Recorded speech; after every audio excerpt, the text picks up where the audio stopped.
Hello friends, സുനീറാസ് Bangalore റെസിപ്പിയിലോട്ട് എല്ലാവർക്കും സ്വാഗതം. ഇന്ന് നമുക്ക് ചിക്കൻ കുറുമ എങ്ങനെ ഉണ്ടാക്കാമെന്നാണ് ഞാൻ കാണിക്കുന്നത്. ഇത് ചപ്പാത്തിയുടെയും ദോശയുടെയും ചോറിൻ്റെ കൂടെയൊക്കെ കഴിക്കാൻ നല്ലൊരു ടേസ്റ്റിയാണ്.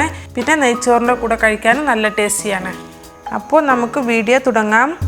ഇതിന് വേണ്ട സാധനങ്ങൾ: ചിക്കൻ 1/2 കിലോ, വലിയ ഉള്ളി 1 ചെറുതായി അരിഞ്ഞത്, ഇഞ്ചി വെളുത്തുള്ളി പേസ്റ്റ് 1 ടേബിൾ സ്പൂണ്, പച്ചമുളക് 4, എണ്ണ 3 ടേബിൾ സ്പൂണ്, വെള്ളം ആവശ്യത്തിന്, മുളക് പൊടി 1 ടേബിൾ സ്പൂണ്, നിങ്ങൾ എരിവിനനുസരിച്ച് ചേർക്കണം, മല്ലിപ്പൊടി 1.5 ടേബിൾ സ്പൂണ്, മഞ്ഞൾപ്പൊടി 1/2 ടീസ്പൂണ്, ഉപ്പ് ആവശ്യത്തിന്, തേങ്ങ 1/2 മുറി ചെറുകിയതാണ്.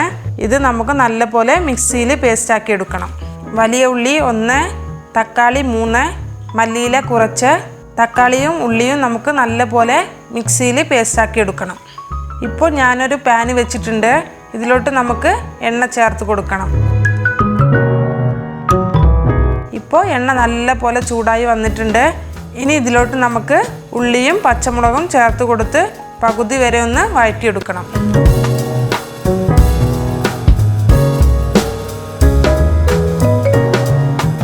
ഇത്രയും വഴറ്റിയെടുത്താൽ മതി.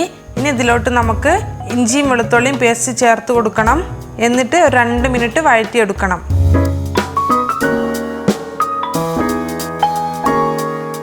ഇനി നമുക്ക് മസാലപ്പൊടികൾ ചേർത്ത് കൊടുത്ത് ഇതിൻ്റെ പച്ചമണം മാറുന്നത് വരെ വഴറ്റിയെടുക്കണം.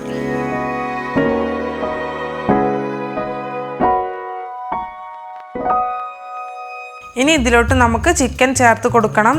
എന്നിട്ട് നല്ല പോലെ ഒന്ന് ഇളക്കി കൊടുക്കണം.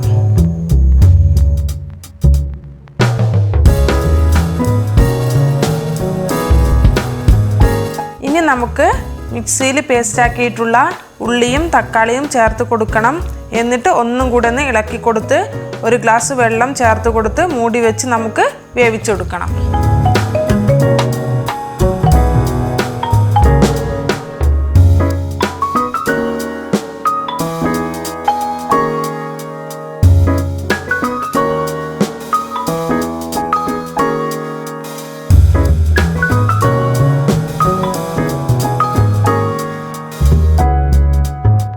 ഇപ്പോൾ നമ്മുടെ ചിക്കന് നല്ല പോലെ വെന്ത് വന്നിട്ടുണ്ട്.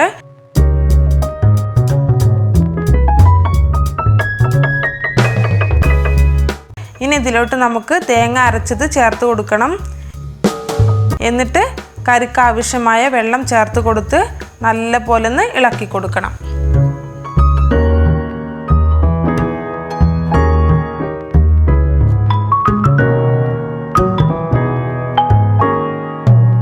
ഈ സമയത്ത് നമുക്ക് എരിവും ഉപ്പും നോക്കണം.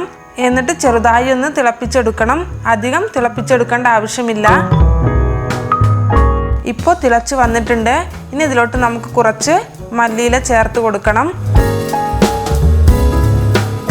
ഇപ്പോൾ നമ്മുടെ ചിക്കൻ കുറുമ നല്ല പോലെ റെഡി ആയിട്ടുണ്ട്.